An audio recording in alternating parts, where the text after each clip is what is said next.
السلام علیکم ورحمۃ اللہ وبرکاتہ۔ محترم ناظرین، آپ کیسے ہیں؟ امید کرتا ہوں بخیر ہوں گے۔ آج ہمارے یہاں اللہ کے فضل اور اس کی رحمت سے رات ہی سے بارش ہو رہی ہے۔ بارش کا ایک خاص تعلق ہمارے ایمان اور عقیدے سے ہے۔ ایک حدیث قدسی ہے جس میں اس ایمان اور عقیدے کی باتیں بیان کی گئی ہیں۔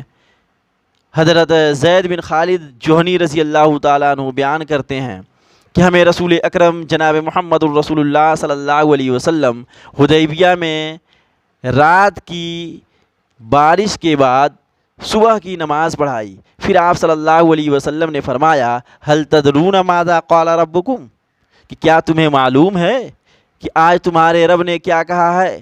صحابہ کرام رضوان اللہ علیہم اجمعین نے کہا کہ اللہ اور اس کے رسول ہی زیادہ بہتر جانتے ہیں۔ تب آپ صلی اللہ علیہ وسلم نے فرمایا، قال اصبح من عبادی مؤمن بی وکافر فاما من قال مطرنا بفضل اللہ ورحمتہ فذلك مؤمن بی وکافر بالکواکب واما من قال مطرنا بنوع کذا وکذا فذلك کافر بی ومؤمن بالکواکب، کہ اللہ تعالیٰ نے فرمایا کہ آج میرے بندوں میں سے کسی نے حالت ایمان میں صبح کی اور کسی نے حالت کفر میں۔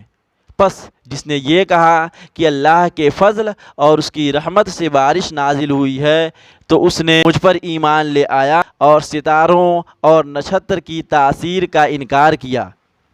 اور جس نے یہ کہا کہ فلاں ستارے کی وجہ سے بارش نازل ہوئی ہے تو اس نے مجھ سے کفر کیا اور ستاروں پر ایمان لے آیا۔ اس حدیث کو بخاری اور مسلم نے روایت کیا ہے، اور صحیح بخاری میں 846 نمبر کی حدیث ہے۔ اس حدیث سے ثابت یہ ہوا کہ جو شخص موسمی حالات یا ستاروں کی تاثیر کا قائل ہو وہ اللہ رب العالمین کے ساتھ کفر کرنے والا ہے۔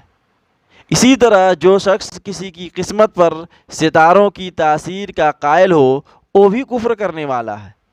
اب اللہ رب العالمین سے دعا ہے کہ الہ العالمین ہم تمام لوگوں کو پکا سچا مومن بنائے اور ہمارے ایمان اور عقیدے میں پختگی عطا فرمائے، آمین